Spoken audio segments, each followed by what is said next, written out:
Zachary proves quickly enough that I can, in fact, trust him. His skills with the camera and experience in this industry, at the very least. He is kind and courteous, listening and following as I lead him around the house. A really nice fellow, and he treats our household stuff well whenever we cross paths with them. I answer his questions to the best of my ability, and he's patient enough to answer mine whenever I get curious enough. For one, I ask what the bags are for. They're quite the magician's toolkit. From inside, he had procured several items to embellish the interior with. Bowls of fruits, lemons, trays with pepper mills, stacks of cookbooks, cutting boards, and glass canisters filled with colorful nuts and grains are brought in for a kitchen setting. For the bathroom, there are white towels, seashells, and decorative soaps. There are other things as well, too numerous to count, all in that large backpack and suitcase. Tricks of the trade. Softens up a room, makes a place feel more homey, and fills it up with texture. But you guys probably have better stuff I can use for this. No lights? Don't tell me all of these are just props. Well, I've got my tripod here. For things like these, natural light is best. I'll just have to set the shutter speed to a real slow setting, and as long as nobody steps into the shot, it'll look great. Oh, it better.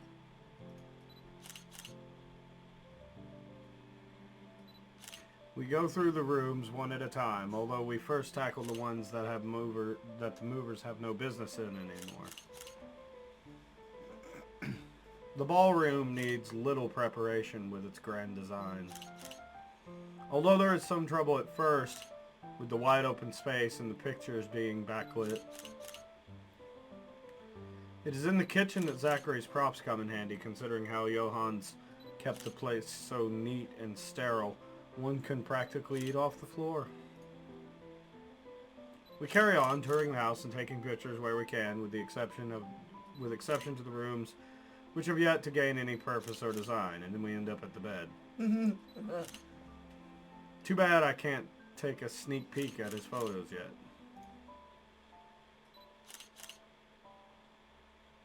Funnily enough, he is using a traditional camera. I didn't even know film still existed.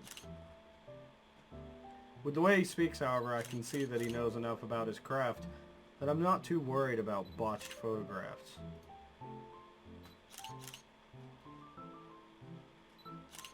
I imagine photography must be cathartic for him, judging by how at ease he looks while taking pictures. There are small snippets of conversation in between the clicking of the camera. He even goes so far as to talk about these terminologies like shutter speeds and aperture when I ask about the technical aspects. I can't quite see the picture as it is made, but much like when I watch artists paint on their canvas. But just watching someone passionately practicing their craft such as this is exciting in its own way. Going through the many rooms has been quite the exercise for the both of us. Despite that, he has been so nice, and I find myself putting on my best smile. But it is as we are taking pictures in the foyer that everything comes to a standstill for a moment. Just a moment. And had I not been paying attention, I wouldn't have even noticed. It is merely a split second when Zachary's rhythm is put to a halt. His finger doesn't move to release the shutter. Yet he also doesn't pull the camera away from his face, gaze still firmly fixed through the viewfinder. His hands shake and there is a light sheen of sweat on his forehead. Zachary? No response. Zach? Is something the matter? Lowering his camera, he blinks and stares at something behind me before shaking his head. Turning around, though, I see nothing that could have gotten his attention. Oh, no, there's nothing wrong. I just remembered something, that's all. Let's get back to the pictures. Oh, fuck. I just remember Can you something that I move saw. a bit Help more me, to help the me, left, help yeah? me, help me. Yeah, right. Can you move a bit more to the left? Yeah. Yeah. I struggle to respond this time. There's a sudden weight on my back and an indescribable tightness around my throat. Yeah, you know, just a fucking ghost trying to enter your body. Yeah, it's no big deal. Everything stops. And everything starts again as I manage to choke out. If you're sure. I don't know what just happened. It was probably just a dizzy spell. Yeah, just some bad fish. I'm fine. And he said he's fine. Sounds more like you're trying to convince yourself that you're fine. We continue at the same pace as before, although there is an unspoken agreement that we will not talk about what happened. So, is this a full-time job for you then? Nah, I just freelance mostly, for magazines, newspapers, and events. So you can't really call it a full-time job. It's fun and it puts food on the table, but it's not what I really want to do. At least, not all the time. What is it that you want to do then? Maybe I've been out of line sticking my nose into other people's business, but I can't help but ask. I regret doing so as I see his shoulders slump, and the easygoing air he has fades away. He looks torn over whether he wants to talk about it or not. Films, documentaries mostly. But cinematography is a lot more difficult than photography, right? I was working on this thing, actually. What thing? Well, it wasn't really a big thing. People didn't like Blue Fonzie very much. People don't like a film about colors. I suppose they would have liked Blue Baby a lot more. Very funny. So, Grand Director, do you want to tell me what Blue Fonzie is all about? He hesitates. But when I refuse to budge on the matter, he gives in and spills it all out. Bleu Foncé, le hair, la place sombre des noirs britanniques? I don't know.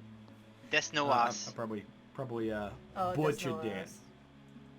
Noirs. Des Noirs, yeah, that makes sense.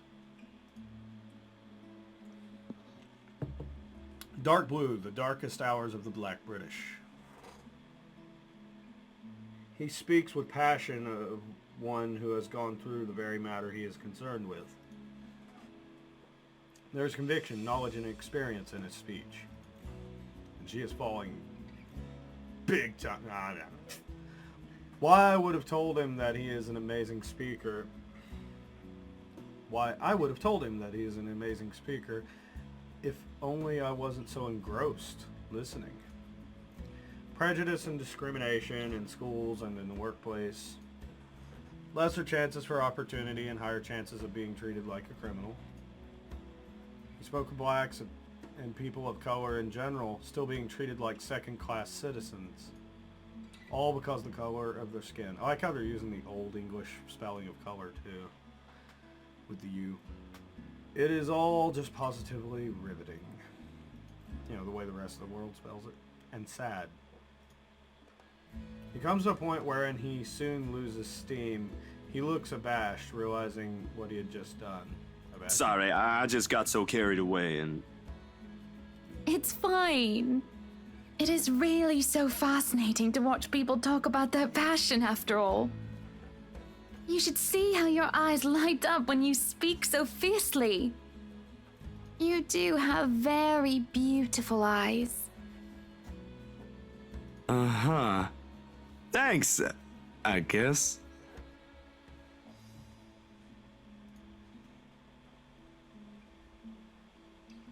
I want to say that I understand where he's coming from.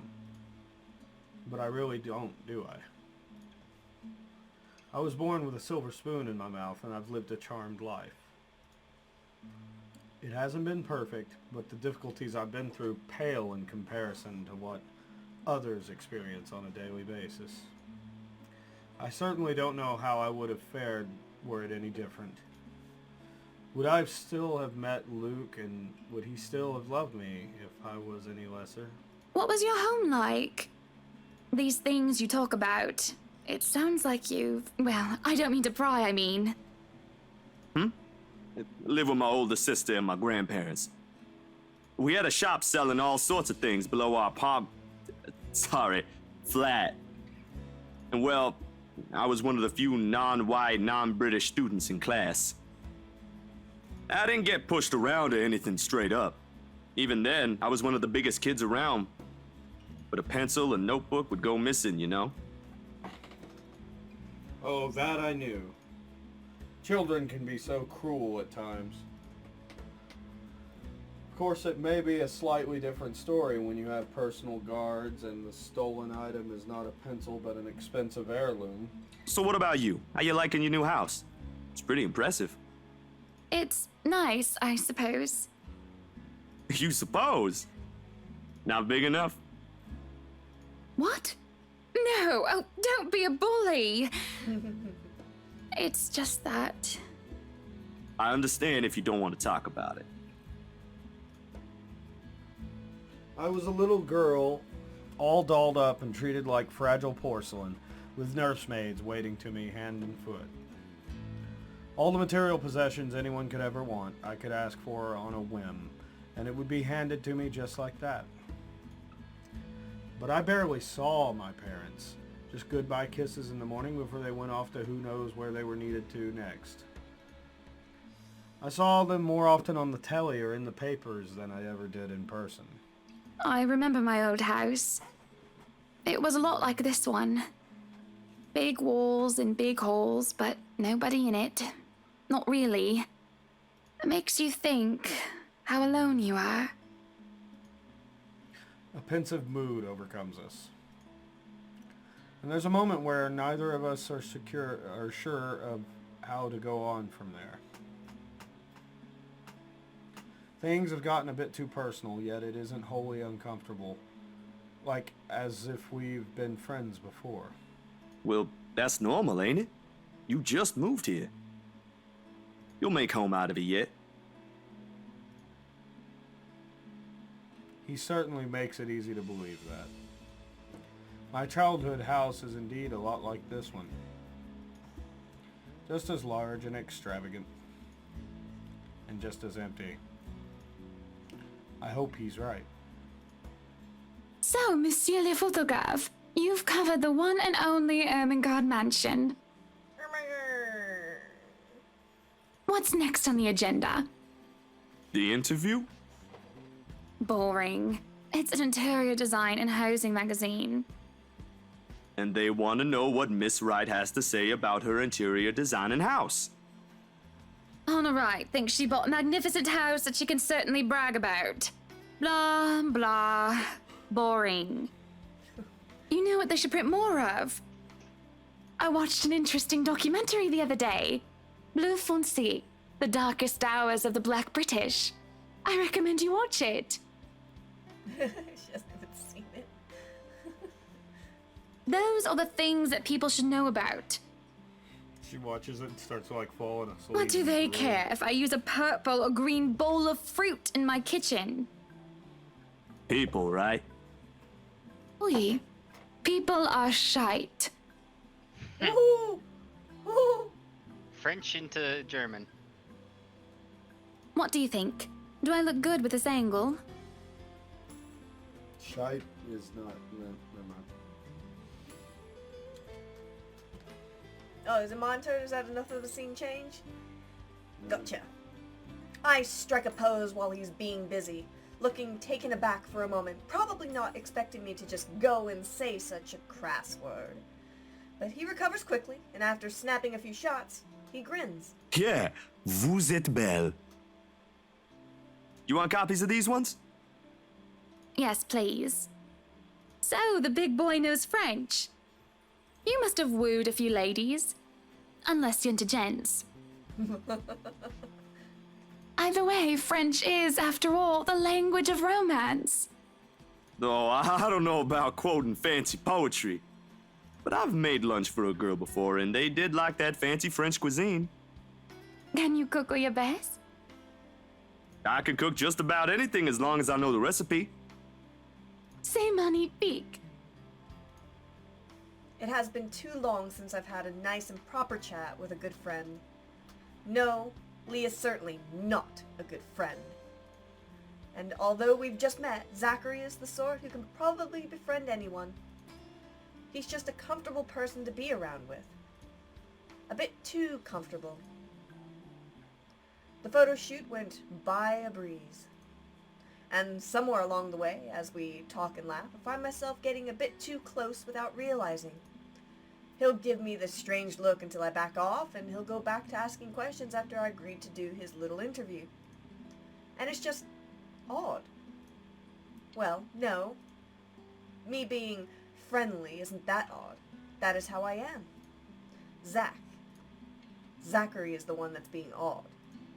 Why, anyone else would absolutely welcome the extra attention I give them. He, on the other hand, looks almost flustered about it. I mean, he knows you're married and rich, and just coming on to him who he thinks he's just an average Joe, who's big. I'm like, come on, lady, you're not that dumb. She has to be dumb for the sake of it being a scary story. I guess. Big. Giggity. Okay. God damn it, Blair. He should be used to different personalities by now, having to deal with various people when he works. And if not, he needs to start. Perhaps nobody has shown him attention of this kind. But he's a big boy. He should be able to handle me. Giggity. Whoa! Giggity. All it is a friendly touch here, a pretty smile there, and gentle swaying of the hips as I move around. Zachary grew and grew more red every time he noticed. Am I being mean as I find enjoyment in seeing him unravel? Perhaps. This went on during the interview and beyond that. There's nothing wrong with what we're doing, right? There's so many things wrong. Well, it is Zachary Europe. and I... What? It is Europe. I don't know the customs there. What's different? Never mind. Moving on. Just straight up flirting with the dude. I know. Europe or not. Zachary and I are just having a playful, friendly chat while enjoying the outside view. At least that's how I see it. I'm sorry, but I'm really getting distracted. Could you maybe stop doing that?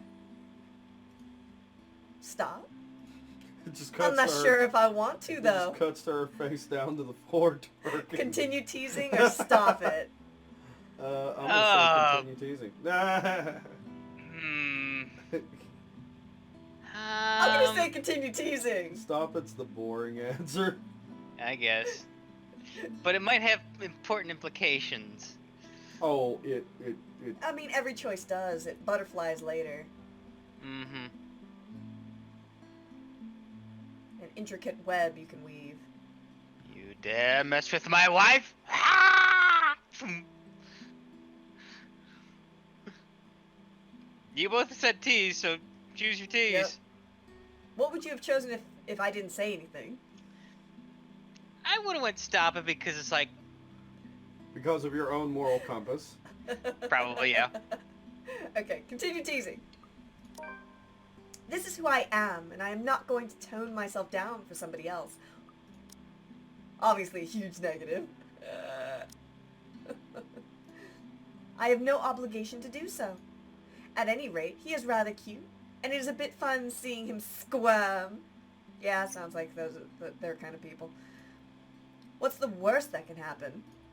I doubt it will be anything bad, considering how much of a gentleman he is. Oh, stop doing what, Zach, sweetie? Touching my arm and looking at me like that?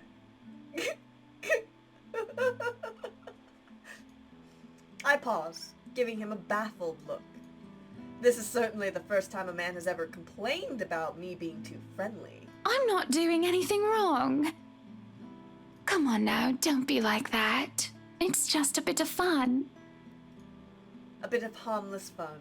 I'm sorry. It's just really uncomfortable and I don't think either of us want Mr. Right to see us and think there's any funny business. I'm sorry. Look, can we just... We're finished with the interview already, aren't we? Maybe it's about time I go. Oh, you must be joking. No, I'm not. You're certainly the odd one. Don't be such a killjoy. A little bit of flirting never hurt anyone. Other men would simply be delighted by my interest in them. Besides, you really are such a cutie. Well, I'm not them, Hannah. Damn. So, yeah, I'm probably odd. I don't understand you. Let me put it this way. You're a pretty lady, so this must have happened to you at least once or twice. How would you feel if someone was making you uncomfortable? Only for them to refuse when you ask them to stop and they make you out to be the one that's wrong? This isn't the same as that. As I try to argue his point, he starts to pack the rest of his bags. This is preposterous. My main argument is, what sort of man complains about a beautiful woman being friendly with them? It seems logical in my head, but the moment I try to say it, it starts to fall apart. Yes, it is. Unwanted advances don't make me feel macho or anything like that. I'm not here to argue morals or ethics, Miss Wright. I think I have more than enough for the interview, if that's fine with you. I may be starting to overstay my welcome. I feel deflated.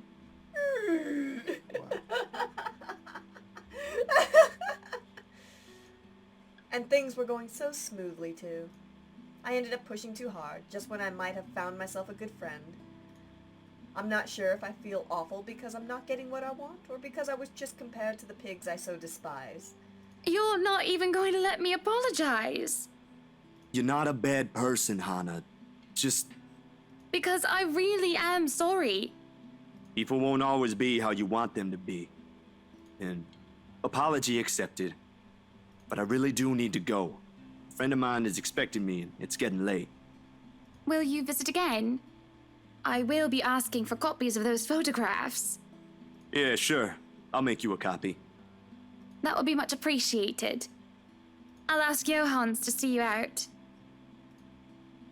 I feel sick to my stomach as I watch Zachary leave. It is silly to be upset over a falling out with a man who was, only a few hours ago, a complete stranger to me. That doesn't excuse my boorish behavior at all, and it doesn't make the ill feeling any better. Idling about, I stare off into space, unsure of how I feel. And I stay a good while, just standing there until the sun sets in the horizon. Disheartened, I proceed back into the mansion for supper. Entering the dining hall causes me so much confusion. It is dark. For a moment, I thought the electric work is not up to par. But that clearly is not the case, as every other room is bright with artificial light. Finding the light switch is a monumental task, considering the size and my unfamiliarity with the room. To make matters worse, the darkness grants the room a different atmosphere, eerie and frightening. It takes longer than I thought to find the switch, something that will have to be rectified later on. My skin starts to prickle, and there is the distinct feeling of being watched. It unsettles me and only spurs me on in my search. And when I do open the lights, there is a hiss. Oh, I'll turn the lights down, woman!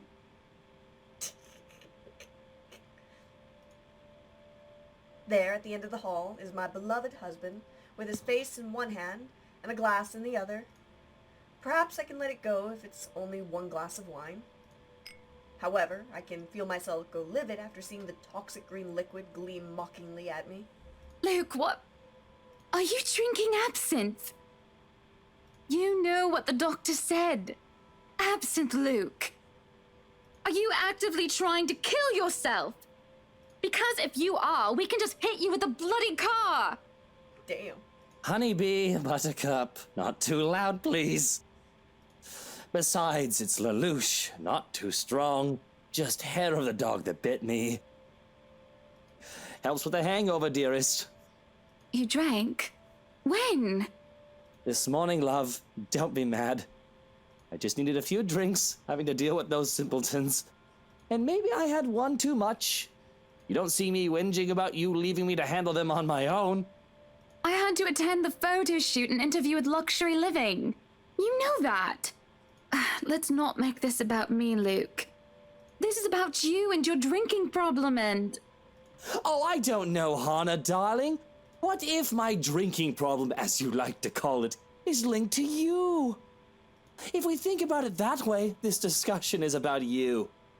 That was pretty mean of you, leaving me alone to do all the work like that. You can't use the interview as an excuse either, honey. I was informed the moment your little interview was done. So, what was it then, What were you doing?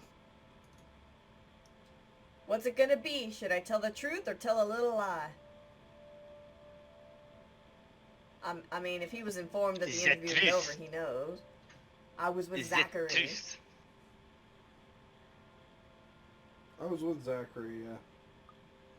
I was talking with Zachary, the photographer for Luxury Living. Oh wow, lying to him would have been positive? Maybe because he's so drunk? Maybe. I have no reason to tell lies. It's not like I am guilty of anything. But as Luke's expression turns, he makes me feel like I actually am to blame for something. He has a way of making me laid bare with just a look. That had really struck me when we first met years ago. That giant Negro? You were having a secret meeting behind my back and it was with him? What are you implying? I'm implying nothing. I'm just worried. You know better than to trust those media types, Buttercup.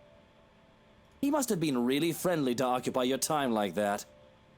But all he's looking for is his next big headline. Headline. He's a photographer for an interior design magazine. He's not really a media type.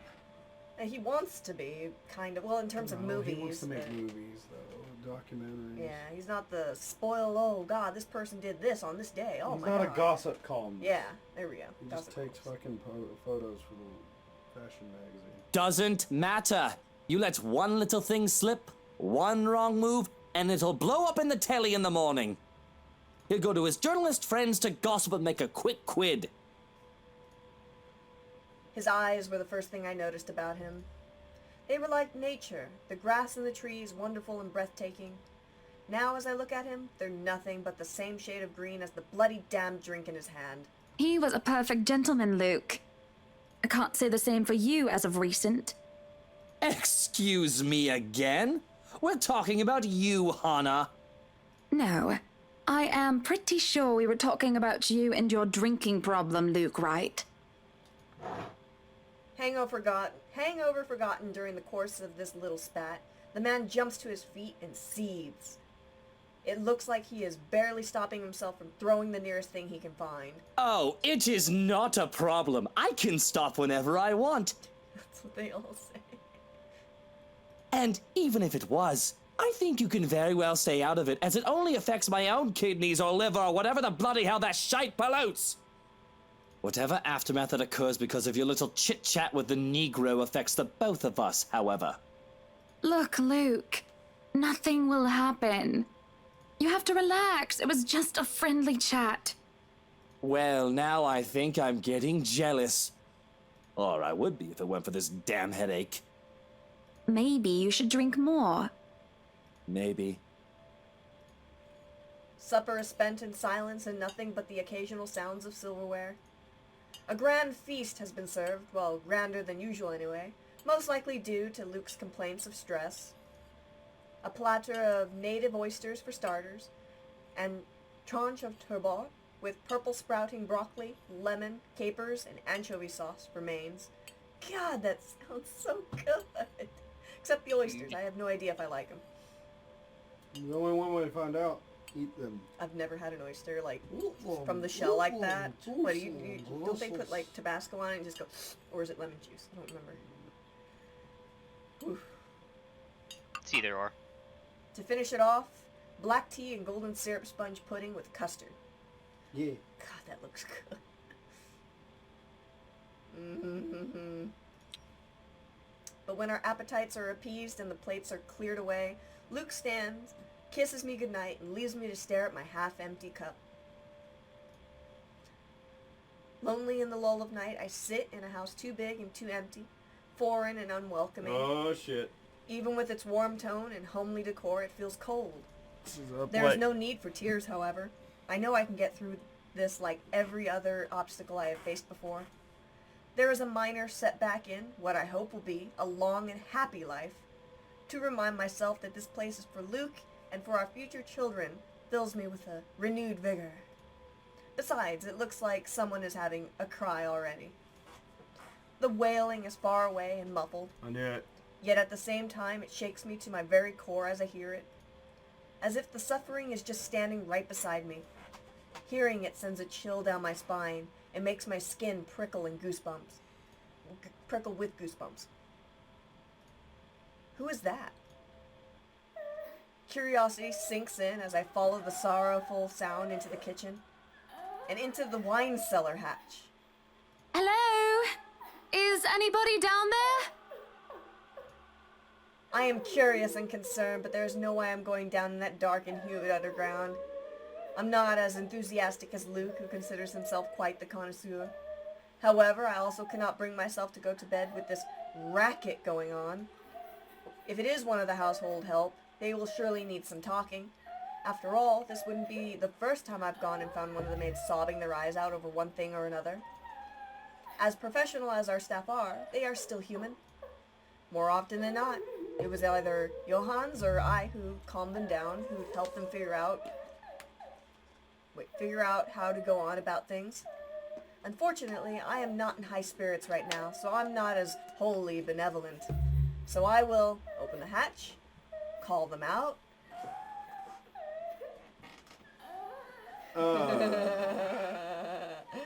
If she truly thinks it's a household, I feel like she would open the hatch. If she had any gall to the fucking mirror, she'd just call them out. Gall to the mirror. What are you talking about the mirror for? The mirror. She saw the ghost in the mirror. If she would have clicked and been like, after it disappeared, she would have been superstitious and only called them out, not opened the fucking thing. So you're gonna go call them out? No, I'm gonna go open the hatch. Yeah, I say open the hatch. Nope, I'm outvoted. Either way. Open the hatch. It may not be going down, but there's no point in talking through closed doors. Or hatches in this case. The thing refuses to budge at first until there is a soft click and it easily swings free. As I lift up the hatch and look down into the cellar, a sense of uneasiness washes over me. It isn't just the sudden onset of vertigo and nausea, but also the darkness. It's suffocating. And as I look down, it feels as if it's looking back at me. I worry that something will suddenly pull me into the deep. I can hear her whispering.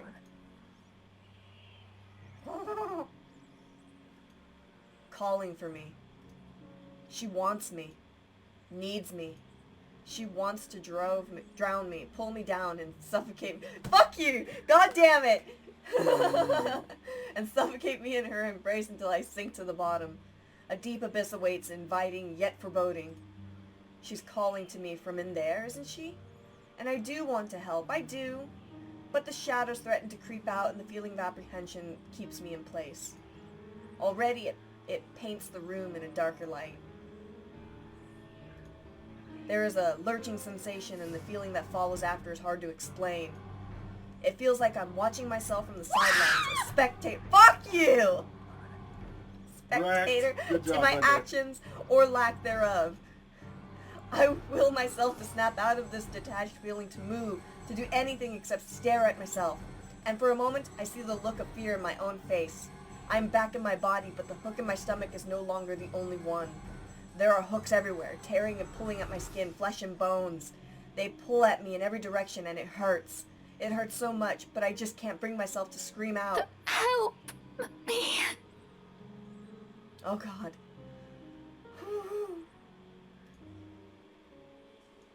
What? Oh, God! Oh. Oh! Z.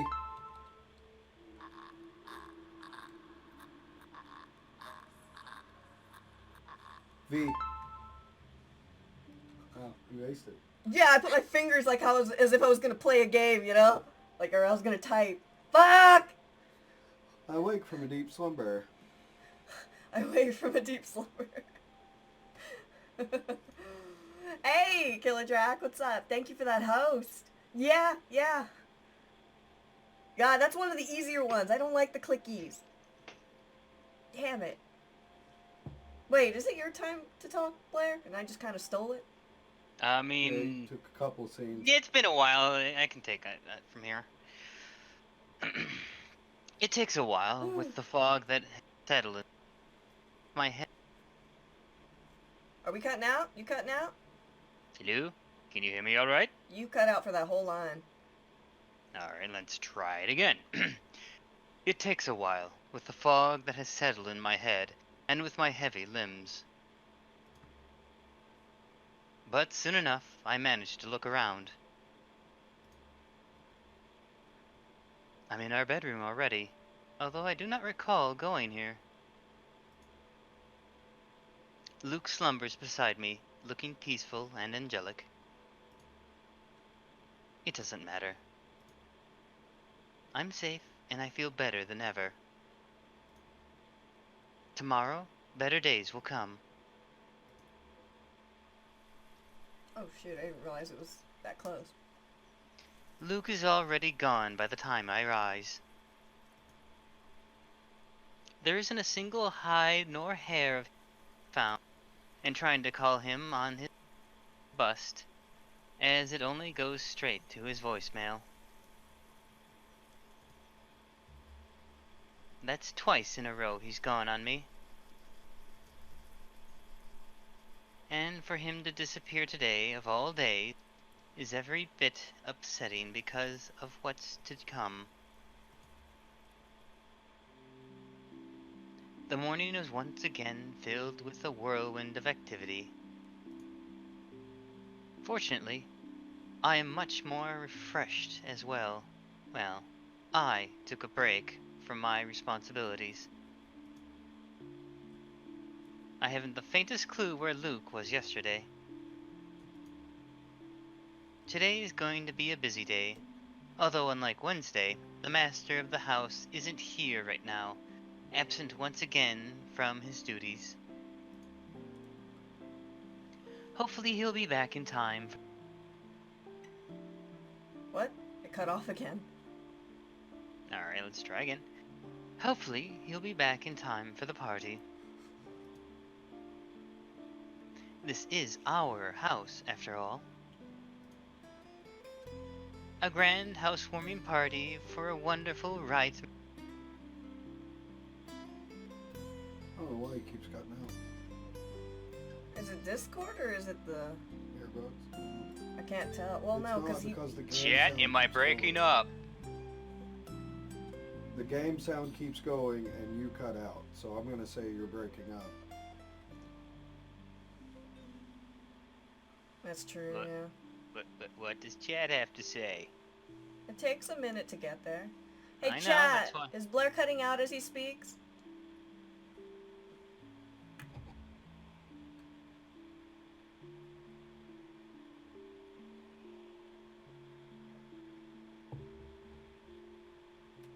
We don't quite have enough people.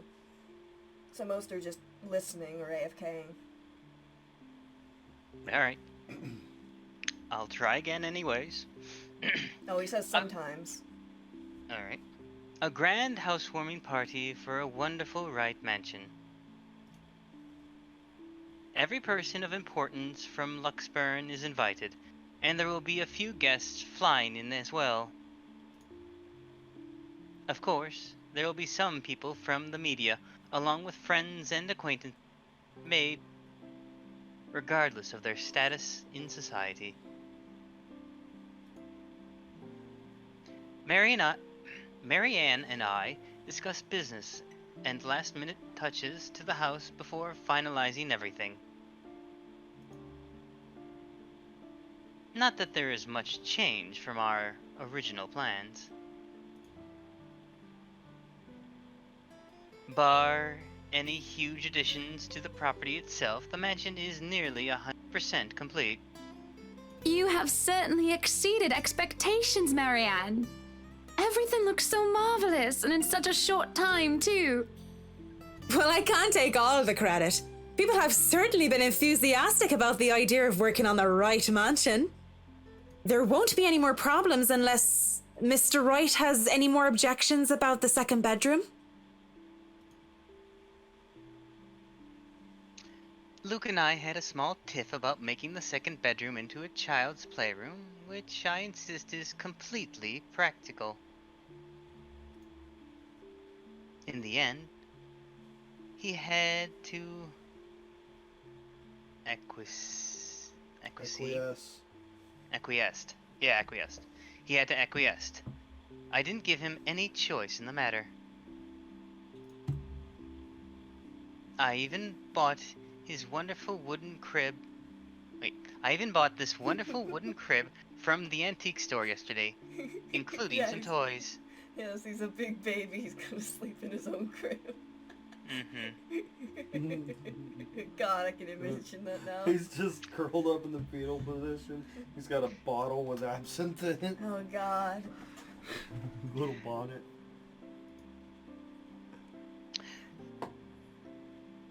Just in case anyone brings their baby, of course. Besides, we have little need for actual guest rooms. We hardly have guests who spend the night. If we absolutely have to, we often choose to foot the bill for their visit on one of our hotels instead. Always at Luke's own insistence. And on the off chance that we actually let someone stay, the bedroom is the opposite wing, and the bedroom in the opposite wing is still up to the task. Oh, no. We proceed with that room as planned. I already agreed to him having his greenhouse and his vineyard and his stables. He may as well let me have this one thing. No, I did not agree to him having a helipad. All right then. Well, do we have any other concerns? Anything we need to put on our agenda before the party commences? No, I don't think so.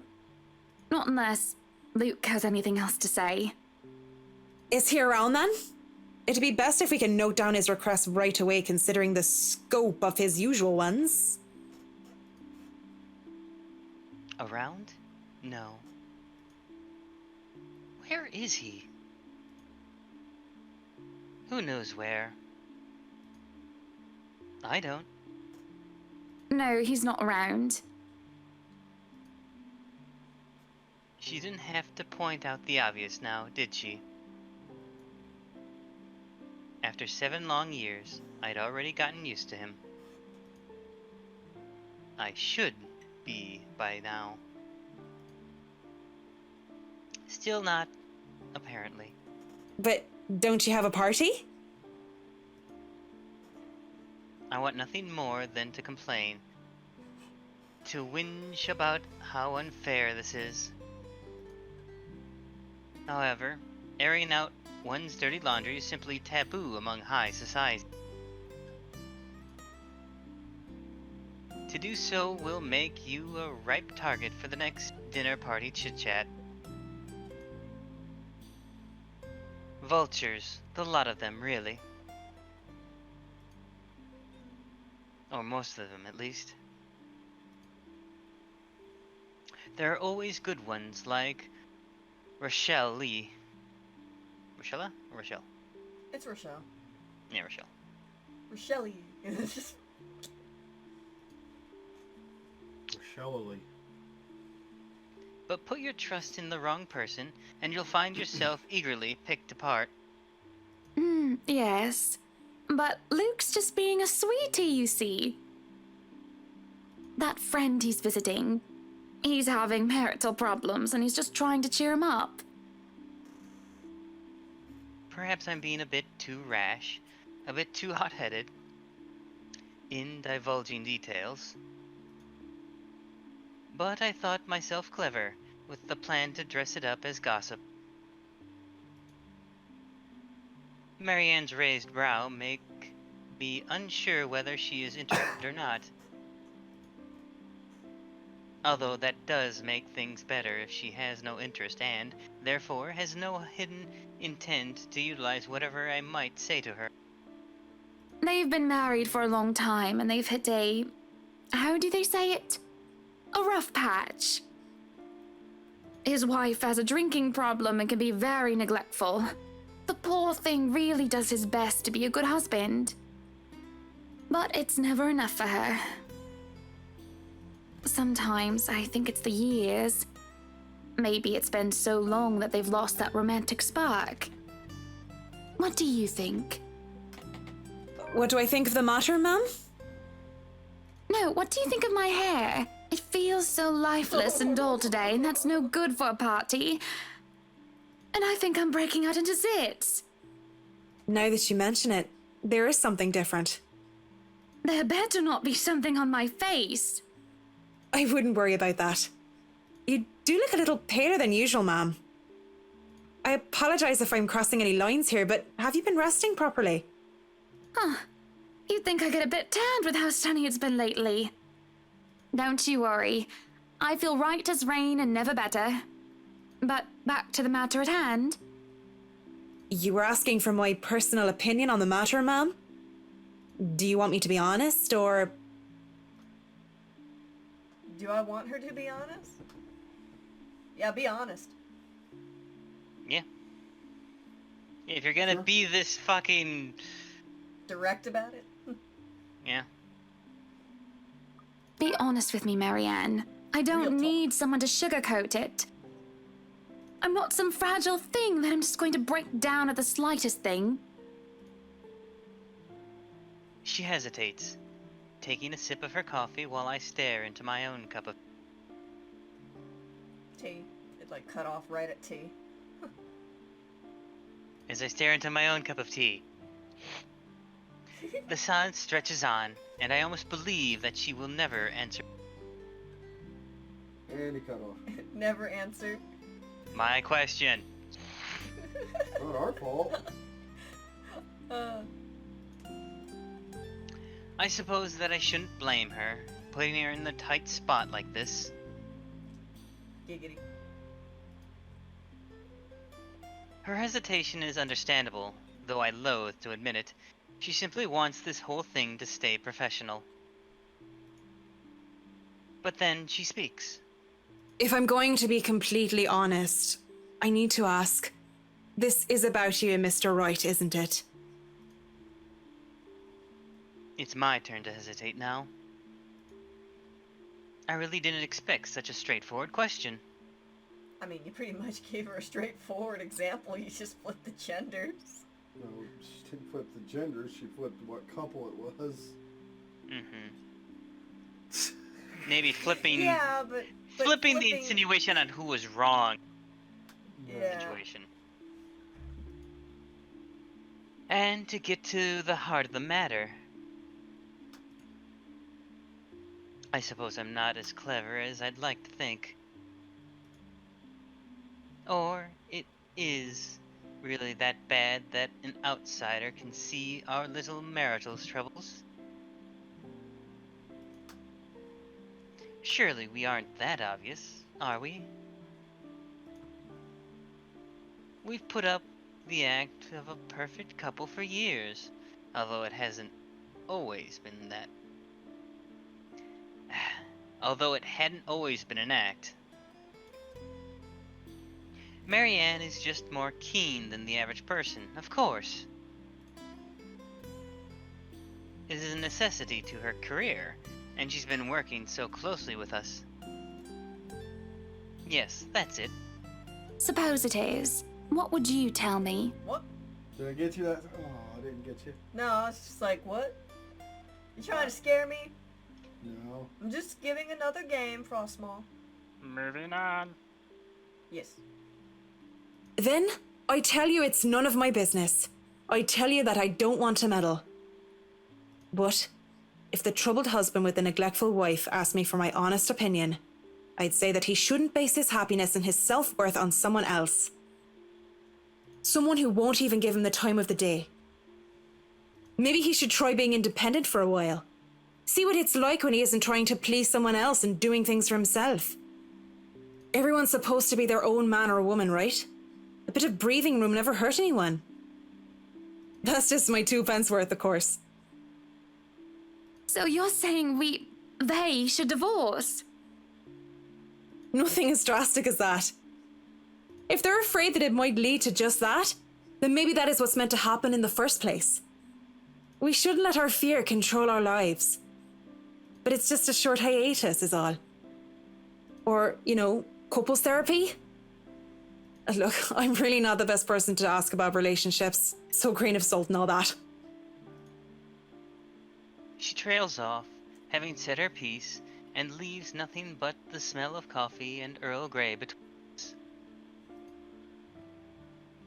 There's a calm despite the nature of what has just been discussed. To say that her words make me start to think is an understatement.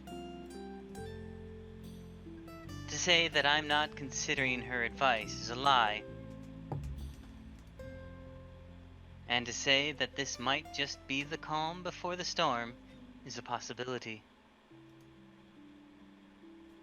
Others have had shorter marriages, yes, but plenty have celebrated long and happy ones as well.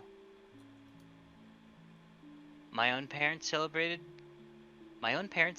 their choral anniversary before they passed away.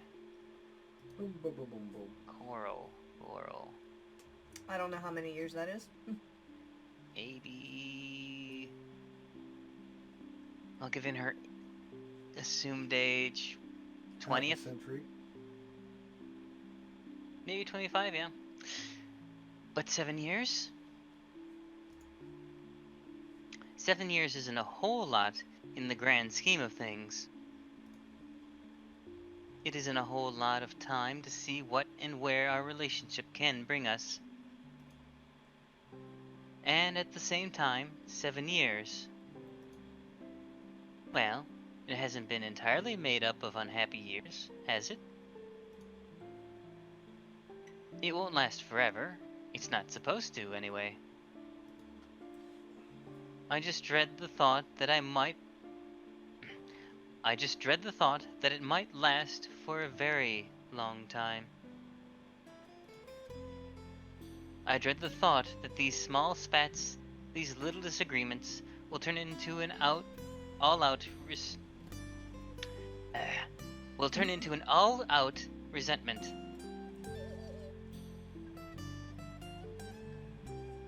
The idea that we will grow to hate each other with every fiber of our being scares me.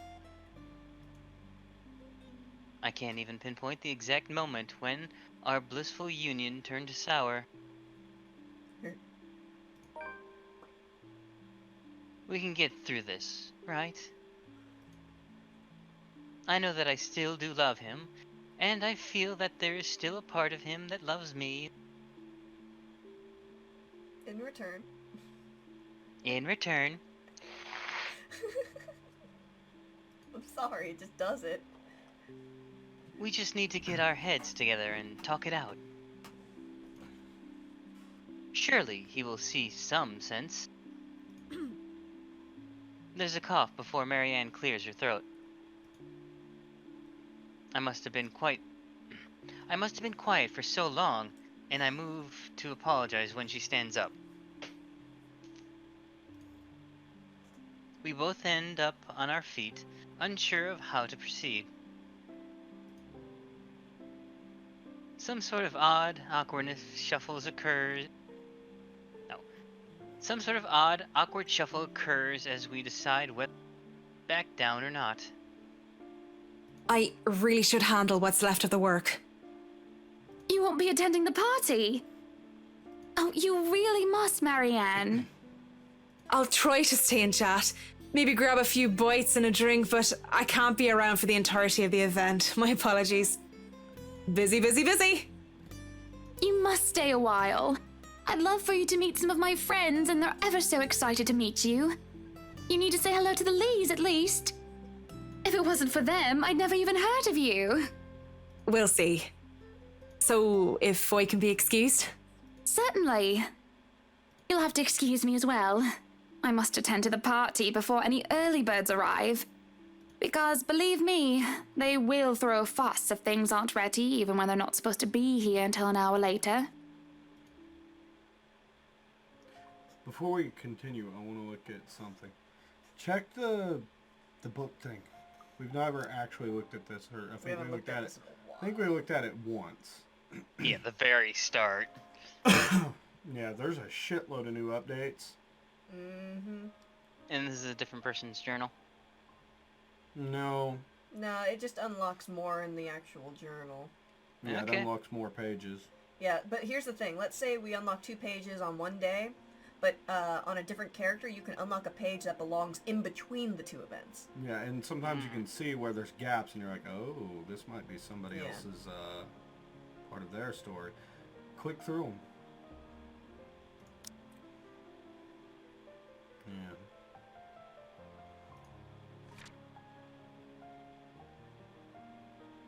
Okay, this isn't what I really wanted to look at. I was just we've never checked this out, so we got all kinds of new unread entries. Happy anniversary, happy anniversary. Yeah, see now you actually can see Isabella's family. Oh, she's so sweet looking. Close that. Let's go to the tree whenever you're done poking around here. Okay. Well, we also still have the profiles. We have Hana now. Oh. So you can go ahead to, let's see. Birth date, April 30th, Taurus, 31 years old. She's 5'7", she's an heiress. She was a former finance manager. She's British. Her religion is Anglican? Anglican? Anglican. Education, Master's in Business Administration, major in Accounting. Likes, I'm not going to even try and pronounce that. Bouillabaisse? Bouillabaisse. Bouillabaisse, something dogs, like that. fashion, parties and dancing, the beach, children, iconic women, charity, and math.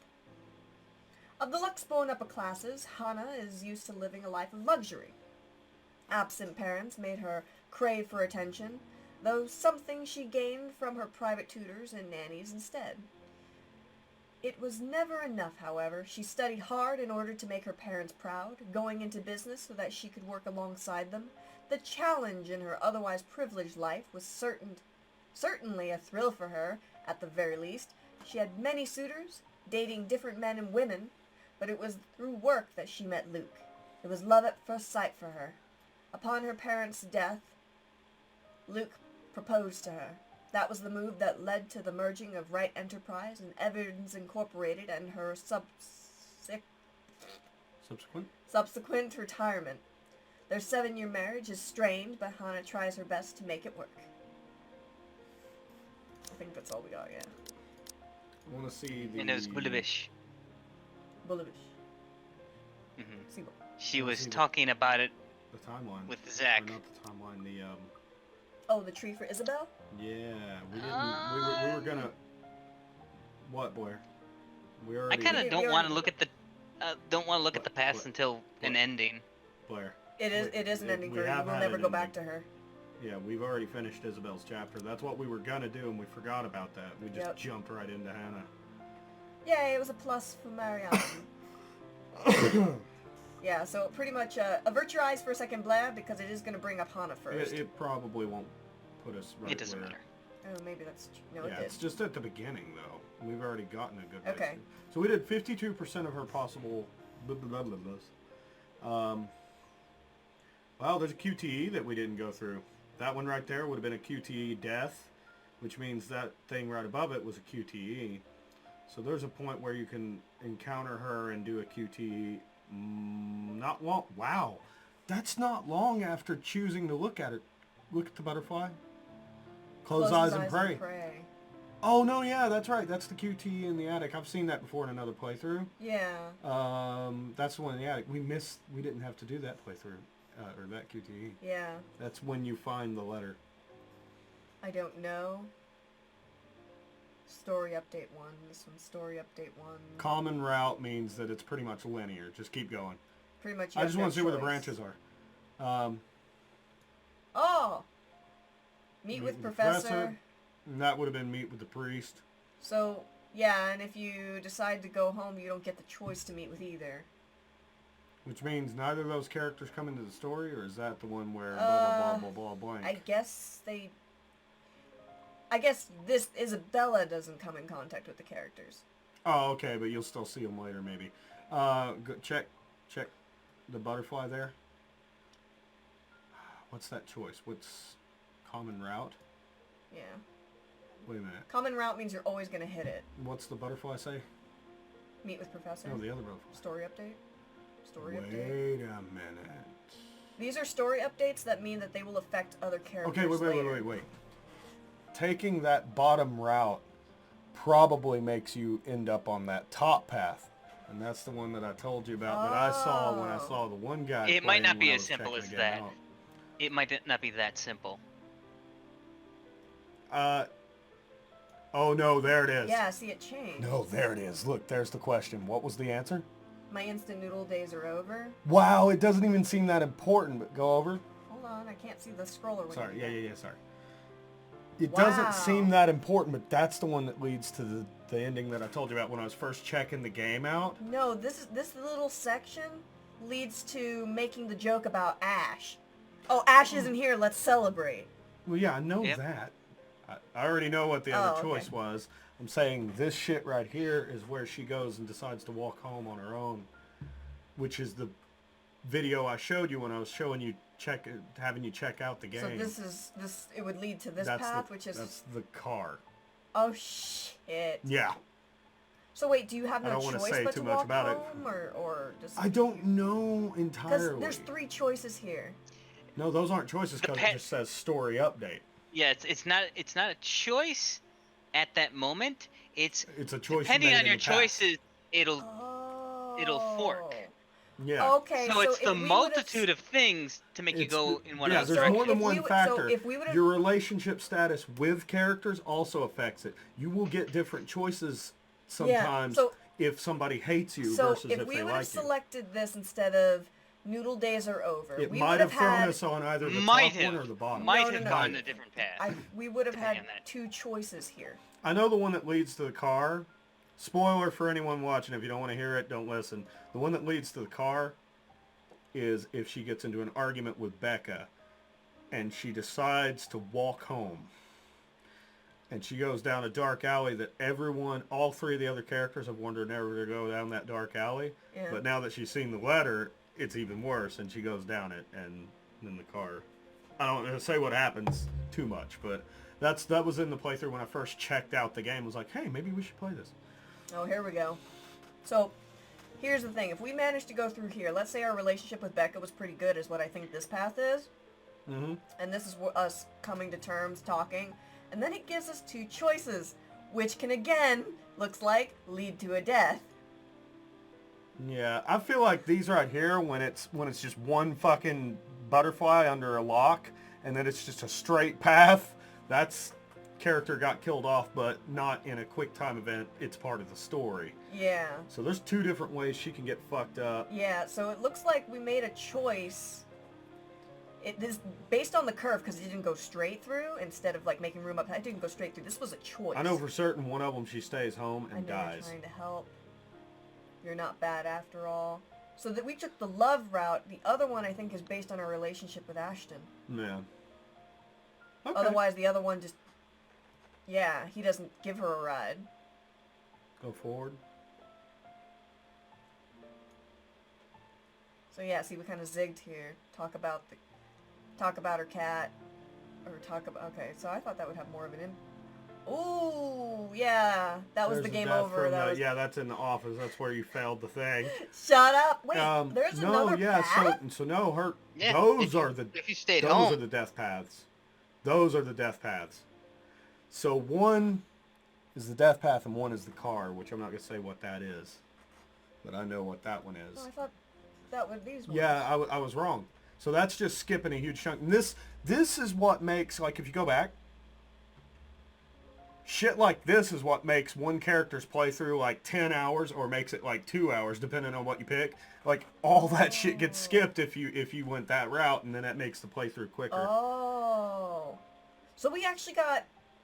Oh my, so we actually got something that wasn't boring, pretty much. It's not A affects B affects C affects It D. is sometimes, but it's not always. Yeah, Blair, we got that much. Like, it's... Yeah. Your previous choices add up. Oh. Ending Ending 1, and that's probably ending 2, and that's ending 3, and those Yeah. were the bad. I was, Oh. you know what the whole reason I was doing this was? All the times I've seen this game and I've seen the tree, it seems like the good shit is up higher, and the bad shit and the worst and the worst and the worst is down lower. And the further down you go, the worse it gets. Like, that's where the horrible endings are. Jesus. So when we I do kinda a wanna when know we what do a this one's second gonna be. whenever we do a second playthrough, like next year, or if we decide to do one in a few months or something stupid like that, we know what we want to aim for. Obviously, nothing that's red because that's something we already did. But Yeah, but there are some decisions that we'll remake. you because have we to forgot. reenact, yeah, and then you have to reenact and then take a different path from there, from the middle ground. Yeah. I don't want to look at Hana yet, but go ahead and click it. I don't want to scroll down it, but I just want to look at the start of it. Hold on, let me put this back to the start. I don't know. If Yeah, that I don't affects know. it. I might, yeah. So it starts off about the same way. Yeah, Except, it's that- linear. Most of these are linear from the start. I think the later characters are branchy as fuck even at the start. But by that point, you've already made a shitload of choices. Okay, in so the other yeah, characters. pretty much anything that has a butterfly will affect a character in a future Yeah, type. which that means the butterfly. Yeah, meaning Yeah. either based on relationship status, which this one's a relationship. It seems like if The it actually butterflies says affect a name, the butterflies affect the relationship statuses, Yeah. whatever combination of relationship statuses you have is what shit ends up happening later. yeah. All right, that's all I wanted to see.